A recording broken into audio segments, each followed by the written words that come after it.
Bonjour à tous. Vraiment, je suis béni ce matin par ce temps qu'on a passé dans la présence de Dieu, dans la louange en particulier, parce que dans le temps de prière aussi, c'est comme si hop, je rentrais dans la suite de ce que le Seigneur a déjà commencé et qui veut faire ce matin.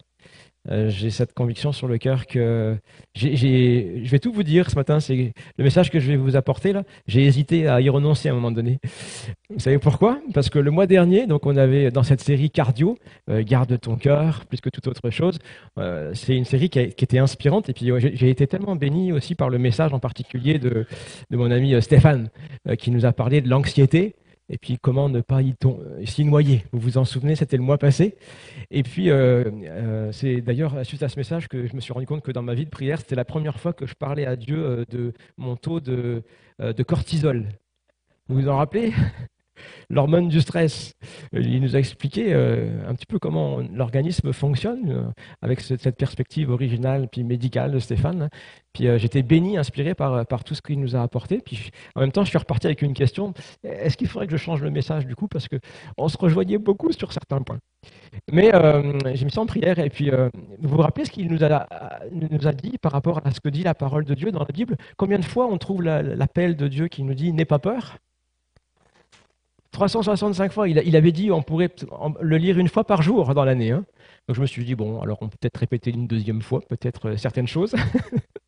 Et puis aussi, je pense que par rapport à ce que le Saint-Esprit a fait ce matin aussi à travers la conduite, eh bien, je crois qu'il y a quelque chose, peut-être pour certaines personnes en particulier, mais je pense qu'à travers aussi la parole, eh bien, nous sommes tous à recevoir quelque chose de cette parole-là. Et d'autant plus que le message que je vais apporter, vous allez voir ce matin, eh bien, il nous encourage à tirer instruction aussi de l'histoire et des répétitions dans l'histoire. Alors, on va avancer et je vais donc déjà commencer par prendre ma petite télécommande. Voilà. Entrer dans le vif du sujet. Donc, mon sujet ce matin, c'est, comme disait Solène, un drôle de titre, le combat pour la paix. C'est comme un petit peu un paradoxe de parler du combat et en même temps de la paix. Mais derrière ce titre-là, je crois que c'est aussi euh, un certain reflet d'une certaine réalité de notre vie.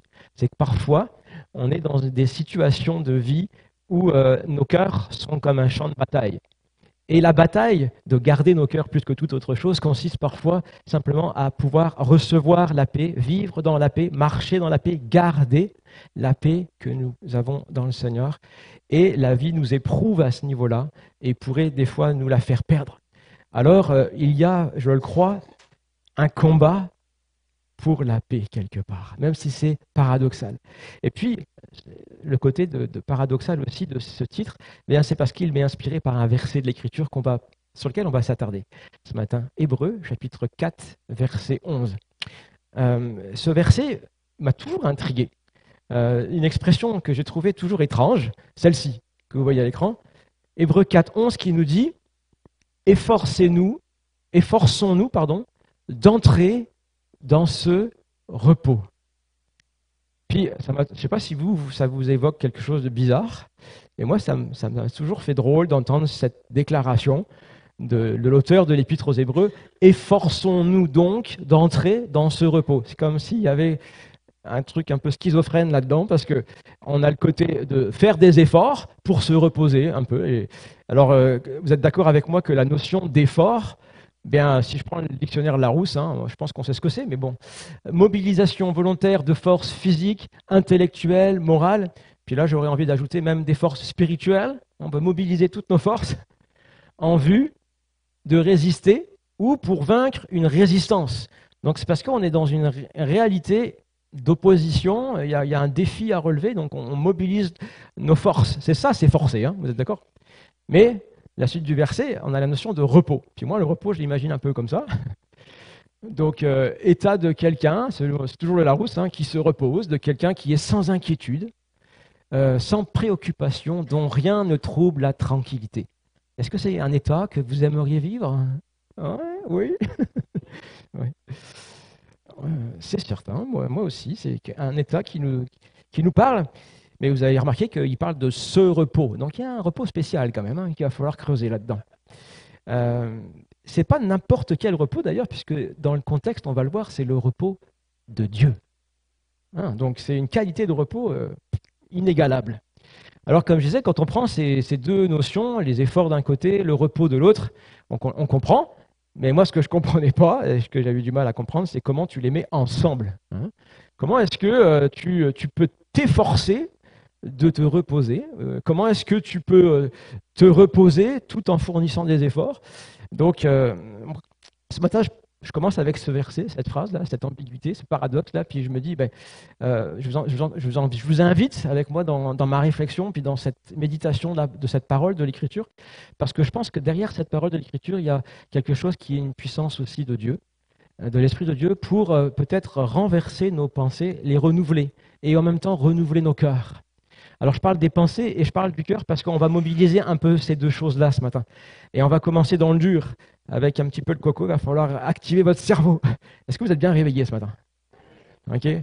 S'il y en a qui sont endormis, levez-vous, faites quelques mouvements pour bien activer le cerveau, parce que il y a quand même le texte de l'Épître aux Hébreux, c'est quand même du costaud. Hein. Quand on rentre dedans, et vous allez le voir, je vais lire juste un petit peu le contexte de cette parole, vous allez vous rendre compte qu'il faut quand même s'accrocher. Hein. Donc il va falloir être un peu allumé au niveau de l'esprit, de la tête. Et puis je pense que c'est correct de dire qu'il faut mobiliser aussi notre intelligence quand on est devant Dieu. Hein. Parce que vous savez que le Seigneur nous a dit que le plus grand des commandements, c'était quoi? Tu aimeras le Seigneur ton Dieu de toute ton âme, de tout ton cœur, de toute ta force et de toute ta pensée. Donc, une manière d'aimer Dieu, c'est aussi de lui montrer qu'on réfléchit à ce qu'il nous dit, puis de creuser sa parole. Donc, on va faire ça. Et en fait, cette parole-là, je voudrais vous encourager à essayer de la comprendre. Je ne dis pas qu'on va réussir, puis moi, je comprends ce que j'arrive à comprendre, mais je ne comprends pas tout. Et on a beaucoup de domaines où on ne comprend pas tout ce que le Seigneur nous dit dans sa parole. Mais ce que je voudrais nous encourager à faire, c'est au moins faire l'effort de comprendre, de creuser, de réfléchir. Parce que c'est Dieu qui nous a donné cette capacité-là. Et puis, dans un deuxième temps, j'espère, et ma prière, c'est que eh bien, de cette réflexion-là, eh bien, qu'il soit éclairé et renouvelé par le Saint-Esprit, il en vient quelque chose à vivre. Une parole à comprendre, une parole à vivre. Et une vie qui va être quelque chose à vivre, une expérience qui va reposer sur cette parole qui va être éclairée par le Saint-Esprit. Et avant d'entrer dans le sujet ou dans le texte, je voudrais vous proposer peut-être juste une petite pause et puis d'écouter quelques petits textes. J'ai été inspiré la semaine dernière par ce texte, par cette image, et puis j'ai composé un petit poème. Et c'est pour nous mettre dans l'ambiance, ok? Et on parle de garder son cœur. Alors voilà un petit peu l'esprit du message de ce matin, puis qui est en même temps le reflet d'une expérience. Je ne sais pas si j'aurai le temps de vous en parler un petit peu vers la fin de ce message-là, que j'ai vécu avec le Seigneur ces derniers mois, puis en même temps qui, je le crois, est l'expression aussi vers la fin de ce poème-là, comme du désir de Dieu, de la pensée de l'esprit pour nous ce matin. Donc ça commence comme ça. Avec anticipation, je regarde à l'horizon, je me tiens sur la muraille pour affronter la bataille.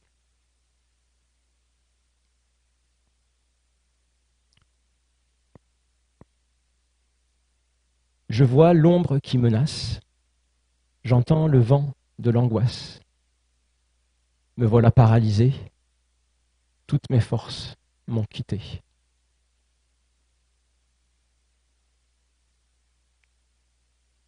Tu me dis, garde ton cœur. Sur la peur, je suis vainqueur. Ton ennemi se nomme pression, mets-le hors de ta maison. Mets-le hors de ta maison. Seigneur, je veux te prier dans ces instants que tu nous donnes ta capacité, tu nous mettes sur nous ton Esprit Saint, Seigneur, afin de nous donner d'entendre au-delà de tout ce qu'on peut partager, réfléchir ensemble, méditer. Puissions entendre le souffle, le murmure de ton esprit, et que nous puissions l'accueillir, le cueillir comme un don du ciel qui est en même temps puissant et fragile. Seigneur, je prie que tu nous aides, que tu nous accompagnes dans ce moment, et que nous puissions être des vases qui reçoivent en ces moments, Seigneur, bien l'huile de ton esprit, la pensée de ton esprit. Fais-nous vivre cette parole, Jésus. Amen. Amen. Alors on va commencer par essayer de comprendre cette parole. Donc, je vais la lire dans le contexte à partir du verset 7. Je ne sais pas si vous arrivez à bien lire le texte à l'écran. Ok.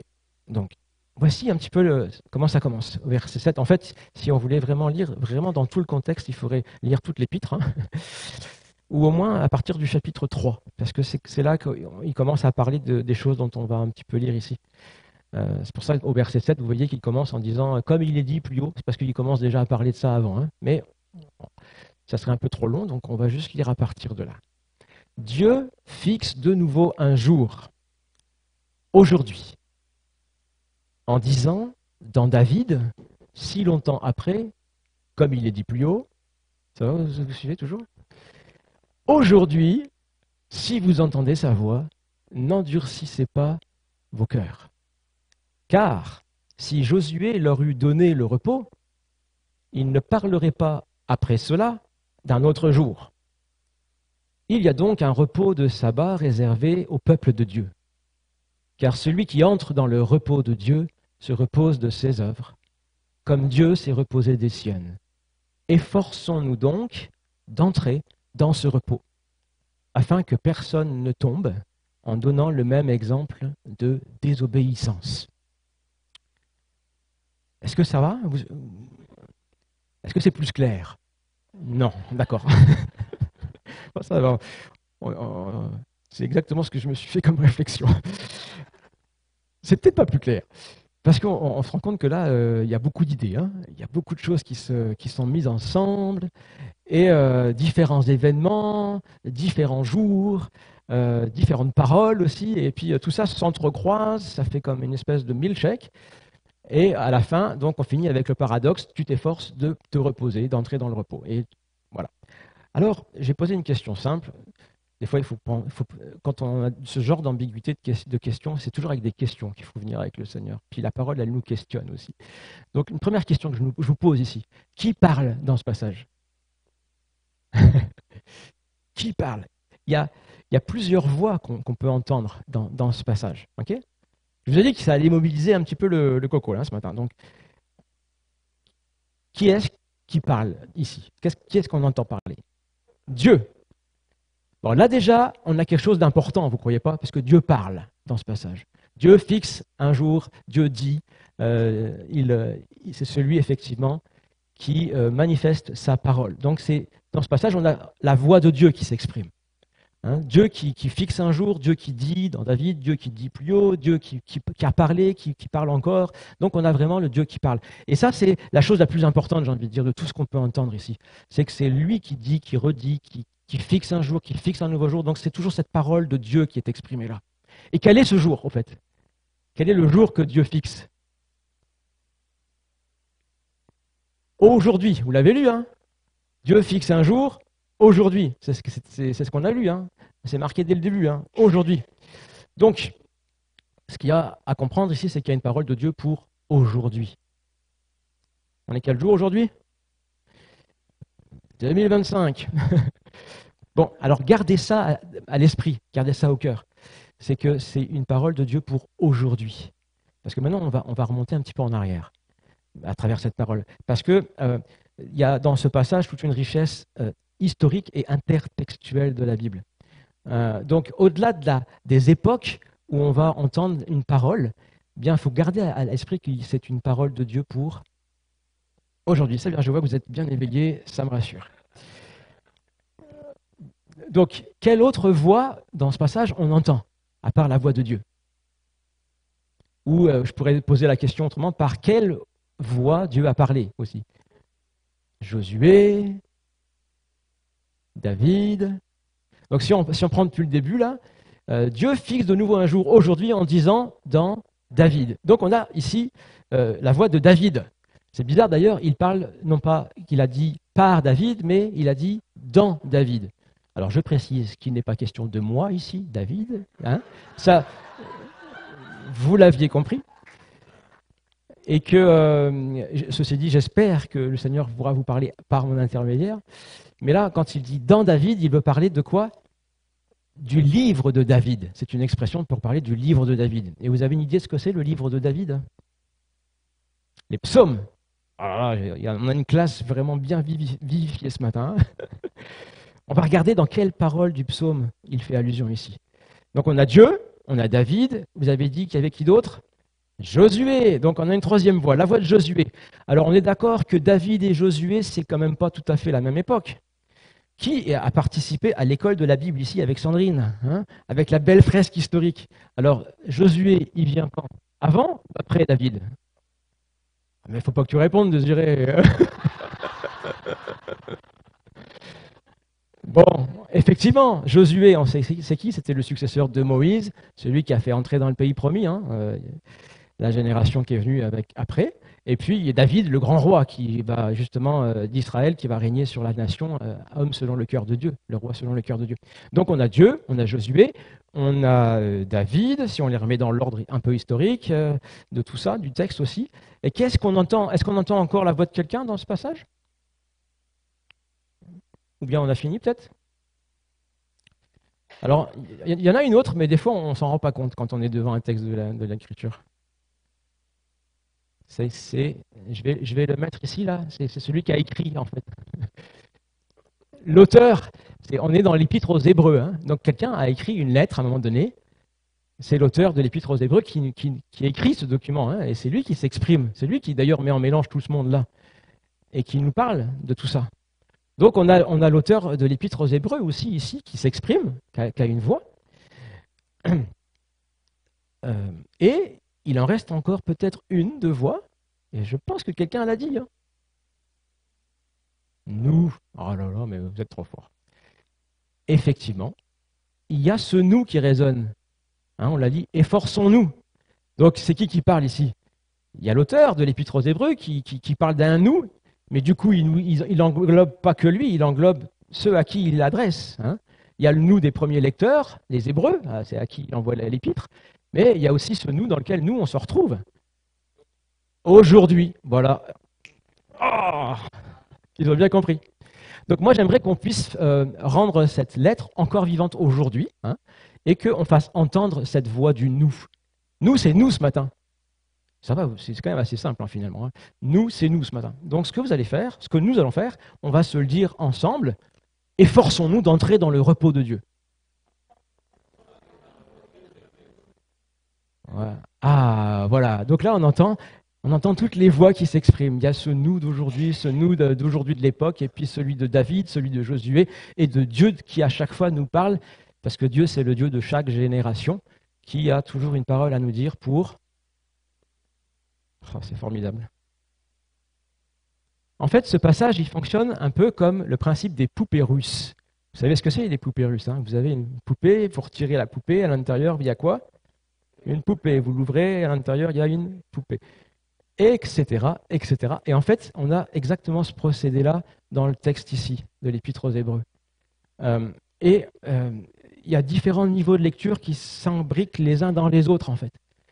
Et la parole de Dieu qu'on entend ce matin à travers ce passage, en fait, bien, en 2025, aujourd'hui, elle est riche de toute une histoire.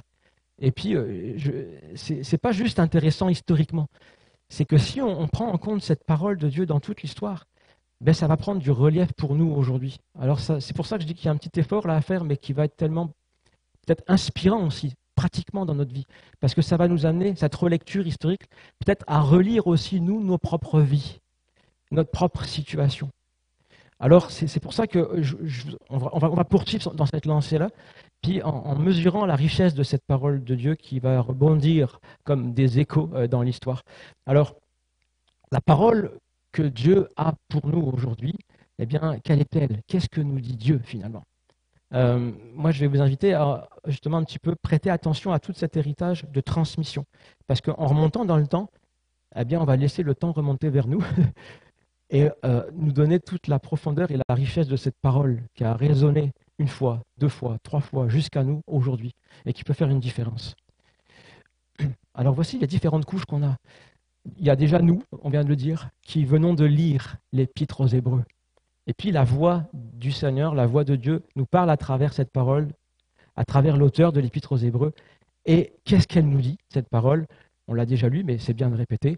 Efforçons-nous d'entrer dans ce repos.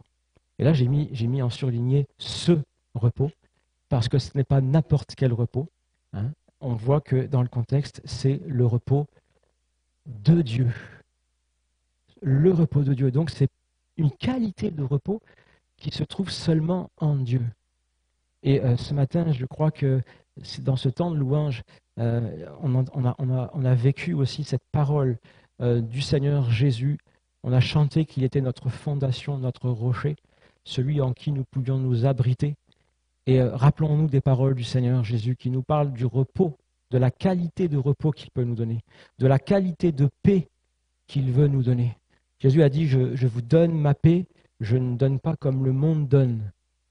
C'est une paix qui est extraordinaire, qui est surnaturelle. Il dit que votre cœur ne se trouble pas. Et puis c'est vraiment marrant. Tout à l'heure, j'ai ouvert mon application Holy Bible. Je l'ouvre là tout de suite, là, il y a 2 secondes. Là, et boum, je vois rafraîchissement quotidien, le verset Jean 14, 27. Je vous laisse la paix, je vous donne ma paix. Moi, je ne vous donne pas comme le monde donne, que votre cœur ne se trouble pas et ne cède pas à la lâcheté. Hein, c'est intéressant. Ça va prendre du sens aussi par rapport à ce qu'on va voir. Et Jésus a dit aussi, venez à moi, vous tous qui êtes fatigués et chargés, et je vous donnerai du repos. Acceptez mes exigences et laissez-vous instruire par moi, car je suis doux et humble de cœur et vous trouverez le repos pour vos âmes. Donc on a cette exhortation de l'Épître aux Hébreux, mais il n'y a pas seulement nous qui lisons l'Épître aux Hébreux. Il y a aussi l'Épître aux Hébreux qui lit elle-même une parole du livre de David. On l'a vu tout à l'heure. Donc le livre des psaumes. Et cette parole, eh bien, c'est quoi? Eh bien, c'est ce verset quand il dit, donc Dieu a dit dans David, aujourd'hui, si vous entendez sa voix, n'endurcissez pas votre cœur, n'endurcissez pas vos cœurs. Donc cette parole-là, qui est en jaune là, à l'écran, elle se trouve effectivement dans le livre de David, donc, dans le livre des psaumes, le psaume 95 et le verset 7.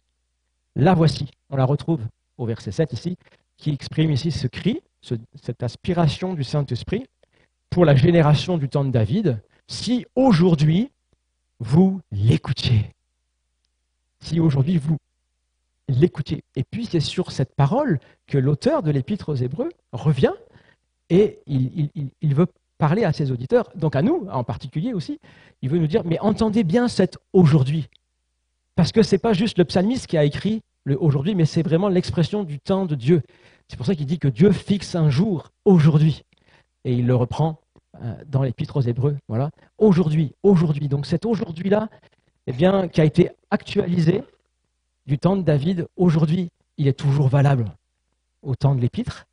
Et j'ai envie de dire, il est encore aujourd'hui valable ici au Hub à Sainte-Julie en 2025. C'est cet aujourd'hui-là qu'il faut entendre.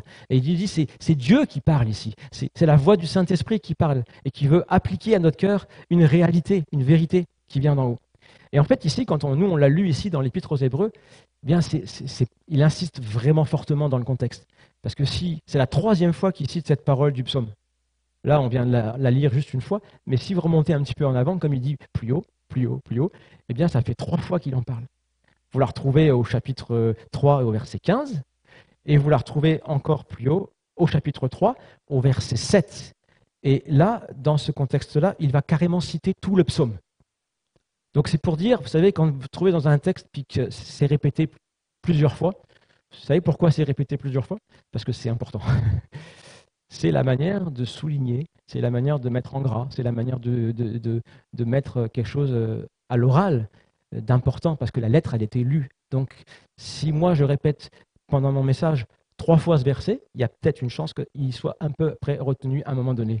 Mais c'est exactement ce que faisaient les auteurs, et puis l'auteur de l'Épître aux Hébreux aussi.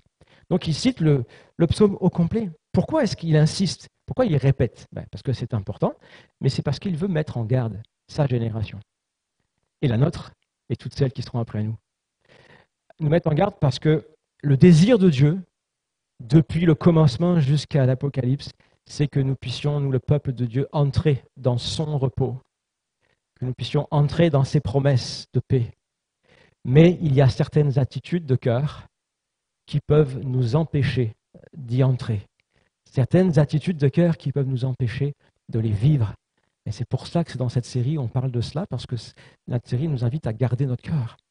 Et quelles attitudes de cœur? Eh bien, il dit, aujourd'hui, si vous entendez sa voix, n'endurcissez pas vos cœurs.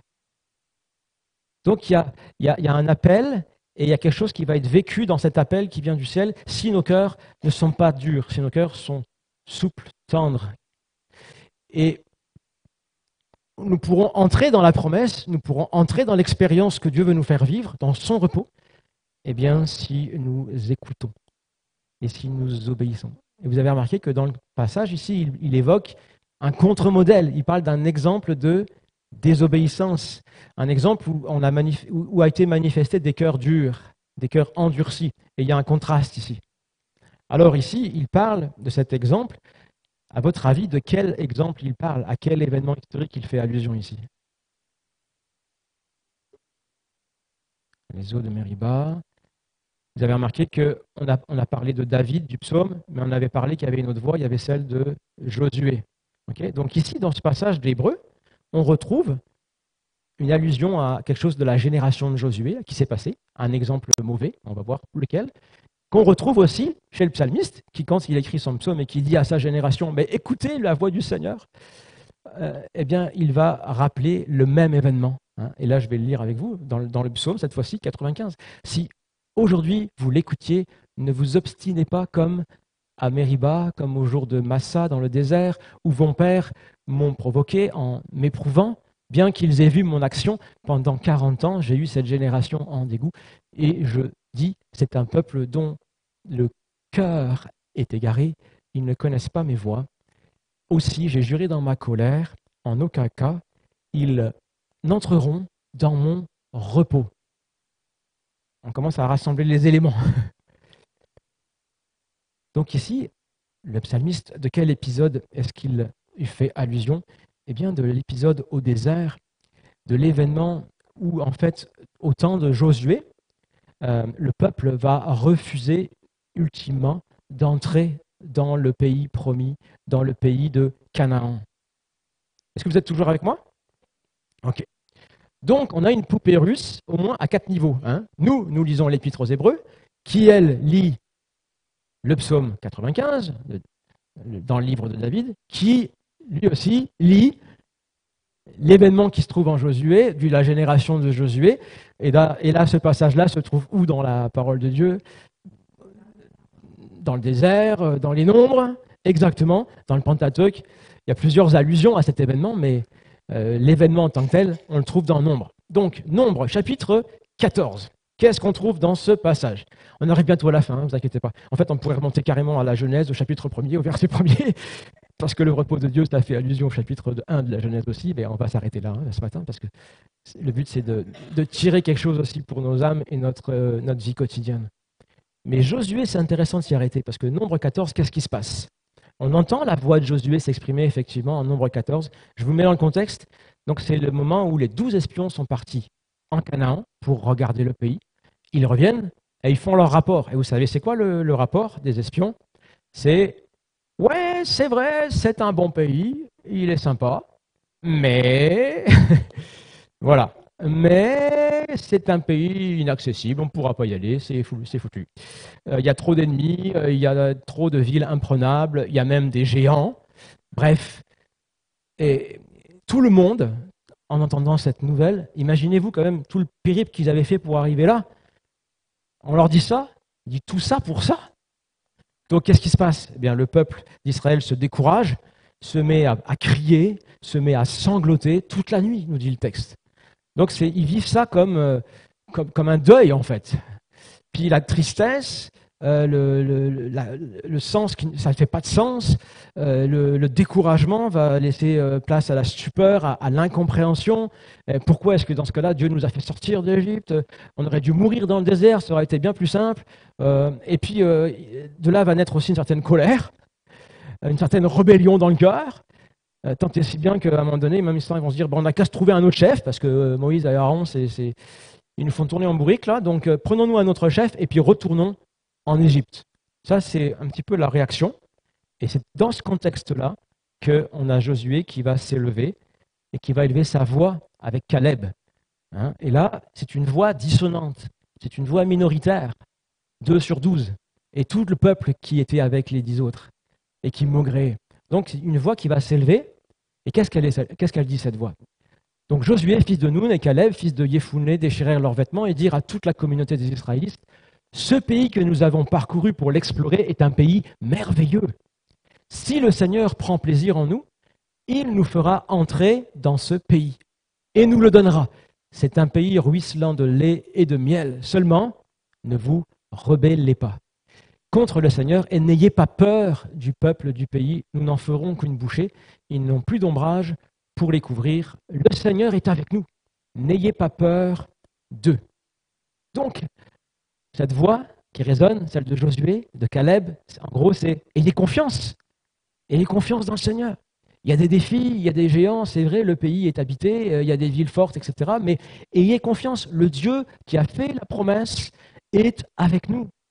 Il est avec nous dans les tempêtes, comme on l'a chanté tout à l'heure. Il est avec nous dans la barque. Il va falloir traverser, mais il est là. Ayez confiance. N'écoutez pas la voix de la peur. N'ayez pas peur. Il le répète aussi 2 fois ici. Hein. N'ayez pas peur. Et remarquez, il dit, ne vous rebellez pas contre le Seigneur. Il y a quelque chose ici, c'est que la peur, quand elle nous fait réagir comme une attitude de rébellion envers le Seigneur. C'est un petit peu ce qui va se passer pour ce peuple ce jour-là. Ils n'ont pas écouté la voix de Josué, de Caleb, qui était en fait l'expression du désir de Dieu pour leur vie à ce moment-là. Et de l'incompréhension, de la stupeur, des larmes, va naître aussi de la colère, de la rébellion. Et finalement, une fois qu'ils auront parlé, Josué et Caleb, ce jour-là, leur message va être complètement rejeté. Et j'étais surpris en lisant ça, je n'avais jamais fait attention, mais la réaction du peuple, ça n'a pas juste été de passer outre la parole, c'est que toute la communauté parlait de les lapider. Ils ont commencé à ramasser des pierres, les gars, ils allaient s'en prendre. Hein. Pourquoi cette hostilité? Tu peux peut-être ne pas croire, mais de là à vouloir mettre à mort celui qui t'encourage, mais ça, c'est parce que la peur est une mauvaise conseillère. La peur nous fait faire prendre des décisions, des réactions qui, petit à petit, vont nous amener très loin. On n'imagine même pas ce qu'on peut faire quand on est apeuré. Et c'est exactement ce qui se passe. Et ça va prendre que Dieu intervienne ce jour-là pour arrêter le peuple qui allait tuer Josué et Caleb, littéralement, parce qu'eux, ils avaient cru. Donc, ils voulaient que, par leur foi, eh bien, ils entrent dans ce qu'ils avaient cru qu'ils recevraient. Et Dieu les a préservés. Et au-delà de ça, lorsqu'il va manifester sa gloire à tout le peuple à ce moment-là pour empêcher qu'il soit lapidé, eh bien ensuite Dieu va aussi donner une sanction à ce peuple. Et c'est pour ça que l'Épître aux Hébreux insiste lourdement, mais il disait, mais écoutez ce qui s'est passé, prenez garde, parce que ce qui leur est arrivé peut éventuellement nous arriver si nous agissons de la même manière. Et l'Épître aux Hébreux, c'est une série de mises en garde, parce que quand il écrit aux Hébreux à ce moment-là, c'est dans un contexte aussi de persécution, un contexte où les chrétiens étaient aussi eux-mêmes éprouvés, et certains étaient tentés d'abandonner toute chose, d'abandonner le Seigneur.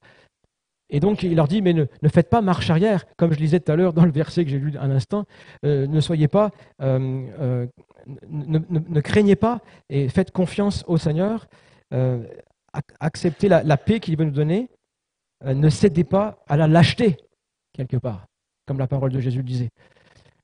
Et là, malheureusement, ce n'est pas le cas. Donc, le Seigneur lui-même, devant leur refus, leur résolution de ne pas entrer, eh bien, va prendre un autre engagement.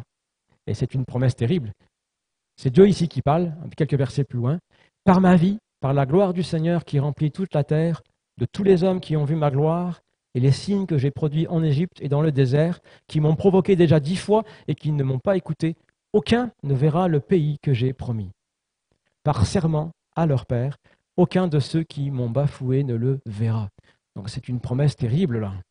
C'est une promesse terrible. Un serment terrible. Mais c'est vers là, à cet exemple tragique que l'auteur de l'Épître des Hébreux nous ramène pour nous dire « Prenons garde. Prenons garde de ne pas tomber comme ils sont tombés. Et que votre aujourd'hui ne soit pas à l'image de leur hier. Que votre aujourd'hui soit celui d'un cœur qui écoute, d'un cœur qui ne s'endurcit pas, d'un cœur qui prête l'oreille à la voix du Seigneur. » Est-ce que c'est clair? Donc on n'a pas tout regardé dans le contexte, dans le passage, mais déjà ces éléments-là vont nous aider maintenant à nous mettre dans une posture d'écoute, du Seigneur. Parce que je pense qu'il y a plusieurs éléments ici dans cette mise en perspective qui peuvent nous parler aujourd'hui. Et puis je ne sais pas quels sont vos défis, je ne sais pas quelles sont les situations dans lesquelles vous pouvez vous tenir aujourd'hui, mais il y a cet appel qui est, je le crois, inspiré par le Seigneur pour que nous puissions vivre cette parole aujourd'hui et ne pas nous en priver. Parce que Dieu a le désir de nous faire entrer dans sa paix, Dieu a le désir de nous faire entrer dans ce repos qu'il veut accorder à nos âmes, parce qu'il l'accomplit en Jésus. Et nous ne voulons pas juste donc comprendre ou entendre, mais nous voulons vivre. C'est votre prière ce matin? Moi, c'est ma prière pour ma propre vie, pour nous ce matin. Nous ne voulons pas juste comprendre ta parole, Seigneur, mais nous voulons la vivre, alors que ton esprit nous aide à l'appliquer à la réalité de nos vies aujourd'hui.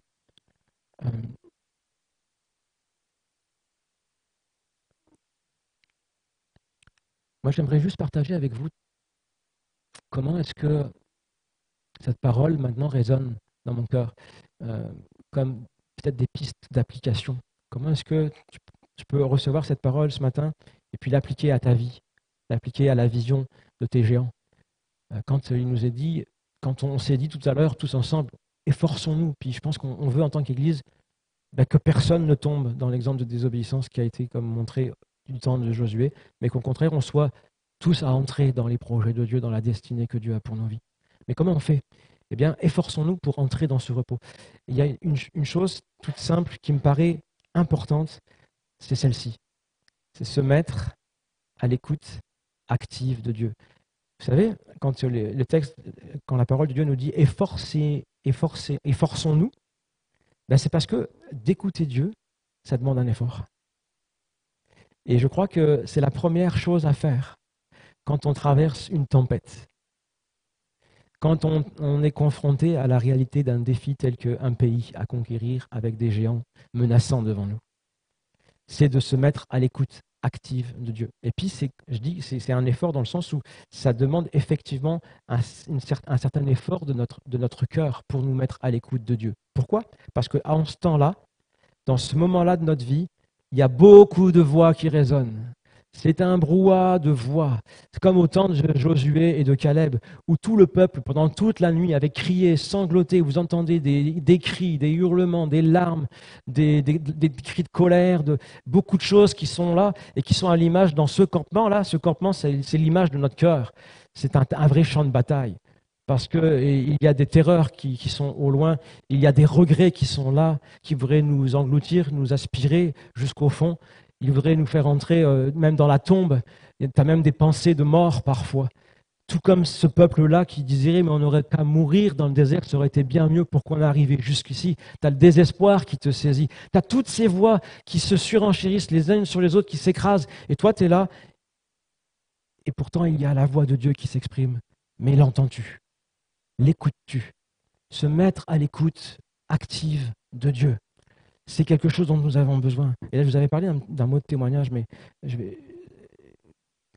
reviens quelques mois en arrière, mais au mois d'août, vers mi-août, j'étais dans une phase de ma vie où je ressentais un petit peu cette pression, parce que devant moi s'ouvrait un horizon qui était défiant, mais pas négatif, mais positif, mais tellement il y avait de choses qui se mettaient en place que j'étais comme tétanisé, submergé, pour pouvoir y entrer pleinement, et j'étais comme paralysé. Et je ressentais en moi les forces qui me quittaient, dans le sens où j'arrivais et je savais que j'avais une tâche de choses à faire, à réaliser, et puis j'étais heureux parce que ça correspondait à ce que j'aspirais à faire, et c'était comme le Seigneur qui avait permis que ces choses se mettent en place, et puis j'allais y entrer, mais j'étais comme écrasé, parce que c'était comme, j'arrive pas à juste traverser une après l'autre.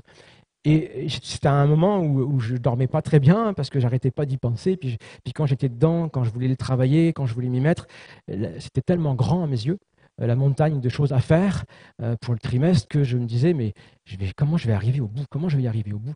Et c'était devenu, il faut un petit peu de cortisol pour pouvoir avoir du boost, de le stress, mais quand c'est devenu trop intense, c'est ce qu'expliquait Stéphane, c'est que là, tu es dans le plancher, puis tu ne fonctionnes plus. Et j'étais dans ce besoin-là. Et là, je me dis, Seigneur, je ne suis plus capable. Et là, j'ai pris cette décision, Seigneur, je ne suis plus capable, j'ai vraiment besoin que tu me donnes tes forces, parce que je n'y arriverai pas. C'est pas possible. C'est une voie d'impossibilité qui est devant moi et je ne sais vraiment pas comment gérer ça. Et je me suis mis à l'écoute active de Dieu. Et puis, on a parlé la saison dernière de nos sentiers sacrés, chacun à notre manière d'écouter Dieu. Et la mienne, c'est souvent quand je dis la parole de Dieu. C'est la manière dont le Seigneur me parle le plus souvent, le plus régulièrement. Et c'est ce que j'ai fait. J'ai lu la parole et puis je suis tombé sur un texte dans le prophète Ésaïe qui m'a parlé personnellement. Et puis dans ce passage, Dieu parlait du sabbat, du jeûne de sabbat qui plaît au Seigneur, etc. Et dans le chapitre un peu plus loin, je lis cette parole qui est comme un murmure, auquel même je ne prête pas vraiment attention quand je la lis ce jour-là. C'est Ésaïe 55, verset 12, qui dit oui, vous sortirez dans la joie et vous serez conduits dans la paix. Les montagnes et les collines, vous connaissez certainement ce verset, éclateront en cris de joie devant vous, etc. etc. Puis je ressentais ce besoin de paix que je n'avais pas. Et puis quand j'ai lu ces mots, j'ai dit ah merci Seigneur, c'est bon. Mais en fait, je n'ai pas réalisé la puissance de ce verset à ce moment-là quand je l'ai reçu.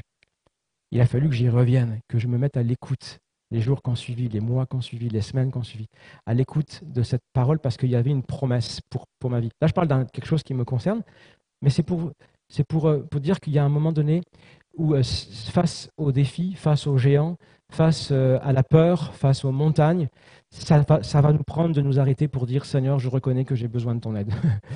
Seigneur, je reconnais que si tu ne viens pas faire entendre à mon cœur le son de ta voix, je vais être englouti par toutes les autres. Je vais être englouti par la voix de la peur, je vais être englouti par la voix de la panique, je vais être englouti par la voix de l'angoisse, je vais être englouti par la voix du c'est impossible, la voix de l'incrédulité. Se mettre à l'écoute active de Dieu, faire taire les bruits. Si aujourd'hui vous l'écoutiez, aujourd'hui si vous entendez sa voix, tout commence là. Puis la question que je pose donc ce matin pour nous, c'est quelle voix résonne en ce moment dans ton cœur? Quel est le volume respectif des différentes voix? Qu'est-ce qui crie à tes oreilles le matin quand tu te réveilles et le soir quand tu te couches? Quelle est la voix sur laquelle tu fixes ton attention? De la voix que tu vas nourrir va jaillir une source. Garde ton cœur plus que toute autre chose, car c'est de lui que viennent les sources de la vie. C'est le verset sur lequel on médite depuis 2 mois. Mais je voudrais vous montrer quelque chose qui m'a touché aussi en le relisant. Garde ton cœur. Comment on fait ça? Eh bien, il faut lire dans le contexte. Mon fils, prête attention à mes paroles. Tends l'oreille vers mes discours, qu'ils ne s'éloignent pas de tes yeux. Garde-les au fond de ton cœur, car ils sont vie pour ceux qui les trouvent, santé pour tout leur corps. Garde ton cœur plus que toute autre chose. Comment on fait pour garder son cœur? C'est pas juste avec ses petites mains, avec ses petits arguments, avec ses petites idées de génie là. Non, non. Pour garder son cœur de manière efficace contre les géants, ça prend de pouvoir garder les paroles de Dieu au fond de ton cœur et ça prend d'écouter ce que Dieu te dit. C'est pour ça qu'on a cet appel aujourd'hui, si vous entendiez sa voix. Aujourd'hui, si nous entendions sa voix, son murmure doux et léger, puis qu'on choisissait d'y prêter attention, de lui accorder l'importance qu'elle mérite, cette voix. Vous savez, c'est ce que j'ai réalisé. J'ai dit, mais Seigneur, tu m'as... Parce que le lendemain, j'avais toujours les mêmes ennemis, les mêmes géants à affronter quand j'ai lu ça. Donc il fallait que je revienne sur cette parole. Et là, j'ai commencé à l'écrire, cette parole. Puis j'ai commencé à la lire chaque jour, à la réécrire, à la relire et à la dire et à la mettre en prière. Seigneur, tu dis, je ne sais pas comment c'est possible, mais tu dis que tu vas me faire sortir dans la joie, tu vas me conduire en paix. Puis je reconnais, j'ai vraiment besoin de ta paix, mais je ne sais pas comment ça va marcher. Mais Seigneur, tu l'as dit, alors je veux la mettre en prière, je veux la vivre dans ma vie. Et ça a commencé petit à petit, puis ça a pris de l'ampleur. Nourrissez la parole que Dieu vous a donnée comme promesse. Et puis je ne sais pas c'est laquelle que vous avez reçue dans votre cœur, parce que Dieu a ses sentiers sacrés avec chacun de nous. Mais ce que je sais par contre, c'est que Dieu parle. Tantôt d'une manière, tantôt d'une autre. Ce que je dis ce matin, c'est juste, faisons la différence entre ce que Dieu nous dit dans notre intimité et toutes les voix qui peuvent résonner et résonner dans nos vies, dans nos cœurs. Parce que si nous écoutons attentivement, c'est là que nous allons avoir une force pour garder nos cœurs. et traverser la tempête. Puis une deuxième pensée qui m'est venue, c'est celle-ci, c'est apprenons à relire notre vie avec le regard de Dieu. Pourquoi est-ce que je dis ça comme ça? Parce que on a lu, relu, re-relu tous les échos de la parole de Dieu dans l'Écriture, mais je crois que, comme je le disais au début de ce message, eh bien, au-delà de toutes ces relectures, ce que le Saint-Esprit fait quand on en prend conscience, c'est qu'il nous invite nous aussi à relire notre vie, à relire notre situation d'aujourd'hui. Et il y a quelque chose qui m'a interpellé quand je lisais dans ces différents passages, c'est comment est-ce que la parole de Dieu résonne et prend une tonalité quelque peu différente quand on y prête attention. Est-ce que vous vous souvenez des paroles de Josué dans le désert? Ce qu'il a dit au peuple quand il a voulu les encourager, il leur a dit quoi?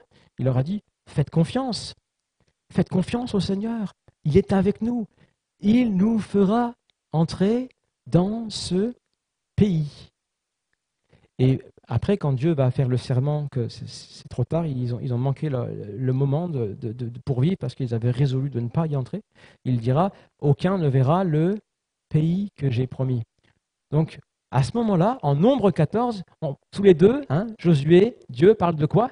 Il parle du pays. Maintenant, regardez comment la parole de Dieu relie cet épisode dans le psaume 95 et dans l'Épître aux Hébreux. La promesse que Dieu a faite ce jour-là, comment elle devient quelque chose d'un petit peu différent. Ils n'entreront pas dans mon repos. Vous avez remarqué que le vocabulaire change, le discours change, on ne parle plus du pays dans lequel il faut entrer, mais du repos. Et derrière ce changement de vocabulaire, il y a aussi une vision de l'événement qui change. Il y a aussi la vision de la réalité qui est appelée à changer. Parce que ce changement de perspective, il est quand même présent ici dans le texte, et je crois qu'il évoque quelque chose. Pour moi, je vais vous dire ce qui m'a inspiré. Ça m'a inspiré deux choses, et puis je vais terminer là-dessus ce matin. Et peut-être que c'était peut-être pas prévu, mais je ne sais pas si c'est possible d'avoir les musiciens.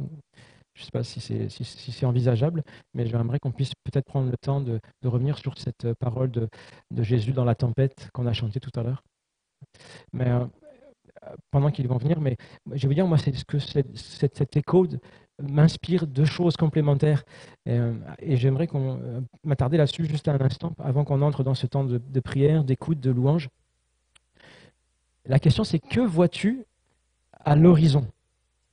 C'est ça, c'est cette question que finalement cette parole vient me chercher. Que vois-tu à l'horizon? Comment est-ce que tu appréhendes la réalité vers laquelle tu es confronté aujourd'hui dans ta vie? Et puis, si je me remets dans le contexte de mon expérience, quand je suis arrivé avec cette parole au mois d'août et puis que la rentrée débutait au mois de septembre, et que jusque-là, je voyais quoi devant moi? Je voyais des belles opportunités, mais j'étais surtout devant les géants. C'est comme ils ont dit les espions, Seigneur, c'est un excellent pays, ça coule le lait, le miel, et tout ça, c'est des promesses pour ma vie, c'est extraordinaire, mais, c'est pas possible, je vais pas y arriver, quoi. Que vois-tu à l'horizon? Est-ce que tu vois le pays? Tu vois le pays des défis, le pays des combats, le pays des géants, le pays des impossibilités? Ou est-ce que tu vois la promesse de repos? Est-ce que tu vois ce chemin de repos? Est-ce que tu vois cette carrière de repos? Comment est-ce que tu vois ton horizon? Qu'est-ce que tu vois à l'horizon? Est-ce que tu vois le pays? Oh, j'ai plus de son. 1, 2. Ou est-ce que... Merci Désiré. Est-ce que tu vois le pays ou est-ce que tu vois le repos de Dieu?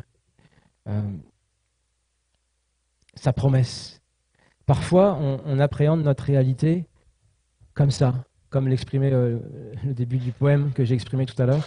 Je vois l'ombre qui menace, j'entends le vent de l'angoisse, me voilà paralysé, toutes mes forces m'ont quitté. Parfois, c'est ça notre vision. On est tellement dedans, on est tellement confronté à nos émotions, à notre cœur, à ce qu'il nous transmet, à ce qu'il nous déverse, à ce qu'il nous crie, qu'on ne voit plus que ça. on ne voit que ça en fait. On n'entend que ça. Mais à partir du moment où on commence à prêter l'oreille, à tendre l'oreille vers le Seigneur, et puis à adopter son point de vue, sa perspective, qu'est-ce qu'on peut discerner au-delà de ce qu'on voit? On peut discerner comment le Seigneur parle de la situation. Et il dit, oui, c'est un pays qui est devant toi. C'est tout un pays, tout un paysage, avec ce qu'il est, mais c'est aussi mon repos. Et que Dieu parle de ce pays-là que tu redoutes comme de ce lieu de repos qu'il a en réserve pour toi, c'est quelque chose qui est bizarre. C'est quelque chose qui ne colle pas avec ce que tu ressens à l'intérieur, avec ce que tu vis à l'intérieur. C'est comme si, Seigneur, t'es pas au courant, je pense. Mais oui, le Seigneur est au courant. Mais il veut nous faire entrer dans quelque chose, dans sa perspective à lui. C'est un lieu de combat, mais c'est un combat pour la paix. C'est un combat pour une destinée. C'est un combat pour le repos de Dieu. Mon repos, dit le Seigneur. Alors n'aie pas peur, je suis avec toi. Entre dans mon repos. Donc c'est cette vision-là. Mais il y a aussi une autre réalité, c'est que cette double vision du pays et du repos, ce n'est pas l'un versus l'autre, c'est les deux en même temps. C'est-à-dire que Dieu nous dit, tu vois, le pays qui est devant toi à conquérir, tu vois toutes ces montagnes-là, tous ces géants, parce que c'est pas juste se fermer les yeux, non, tout ira bien, non, il va falloir traverser la tempête. Mais je serai avec toi. Il va falloir relever les manches, il va falloir y aller, mais ne crains pas, n'anticipe pas trop, prends chaque jour à la fois. Chaque jour que tu peux dire, aujourd'hui, je suis avec toi. Chaque jour où tu peux dire, aujourd'hui, il y a un repos pour ton âme. Parce que je suis avec vous tous les jours jusqu'à la fin du monde, nous dit le Seigneur. Et aujourd'hui, je suis avec toi dans la barque. Et puis, c'est ce que moi j'ai commencé à appliquer pendant l'automne. Je veux dire, Seigneur, il y a une montagne, mais tu me conduis dans la paix et tu me feras sortir dans la joie. Je ne sais pas comment tu vas faire, mais on y va. Donc, je commençais à divorcer avec le stress, à dire à la pression, hors de ma maison. Puis je vous assure, ça a été un combat. Parce que chaque matin, ça revenait.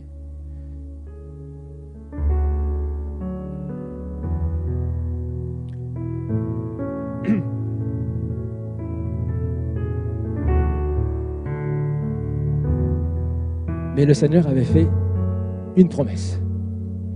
Vous serez conduits dans la paix, vous sortirez dans la joie. Alors Seigneur, sur ta parole, je vais avancer dans cette journée. Puis on verra ce qu'il arrive. Et puis petit à petit, j'ai senti ce stress, ce poids de pression qui diminuait, qui perdait de la force. Puis c'est pas parce que les circonstances avaient changé.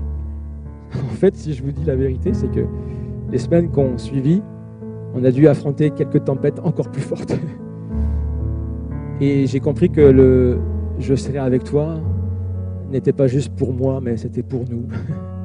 C'était pour la famille, c'était par rapport aux choses qu'on allait traverser. Moi, je croyais que c'était juste la réponse du Seigneur pour mon besoin, par rapport à mes défis, par rapport à ce qui venait sur les tâches professionnelles, etc. Mais il avait vu plus grand et il savait qu'on aurait besoin de sa paix, qu'on aurait besoin de sa joie aussi.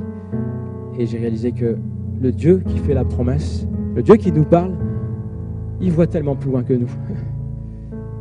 Parce que les espions, ils avaient parlé de certains défis, mais ils n'avaient pas tout vu. Il y en avait d'autres. Et l'important, ce n'est pas de lister les défis. L'important, c'est de savoir que Dieu est avec toi pour les affronter. Alors voilà. On peut avancer du coup dans le pays, mais en étant cette fois-ci dégagé, avec sa paix dans notre vie, avec sa confiance, avec sa sérénité, Et donc on peut finalement comprendre que oui, c'est un paradoxe, mais oui, on peut s'efforcer d'entrer dans le repos que Dieu a pour nous. Et on comprend surtout que ce n'est pas juste nos efforts, mais qu'on a besoin de s'efforcer à aller puiser ses forces à lui. chaque jour qu'on peut dire aujourd'hui. Amen. Alors ce matin, nous sommes ici comme une armée de guerriers pacifiques, pour reprendre le terme d'un livre. Des guerriers pacifiques. Seigneur, c'est notre déclaration de foi ce matin. Seigneur, nous fixons les yeux sur toi, nous prêtons l'oreille à ta voix et nous disons, Seigneur, merci parce qu'aujourd'hui tu es avec nous. Nous disons merci, Seigneur, parce qu'aujourd'hui tu es avec nous dans la barque. Merci parce que tu es avec nous aujourd'hui, Seigneur, dans la bataille, et nos yeux sont fixés sur toi. Merci pour ta paix, merci pour ton repos, et merci pour la force et la vaillance, la sérénité que tu déposes dans nos vies. Au nom précieux de Jésus. Amen. Amen.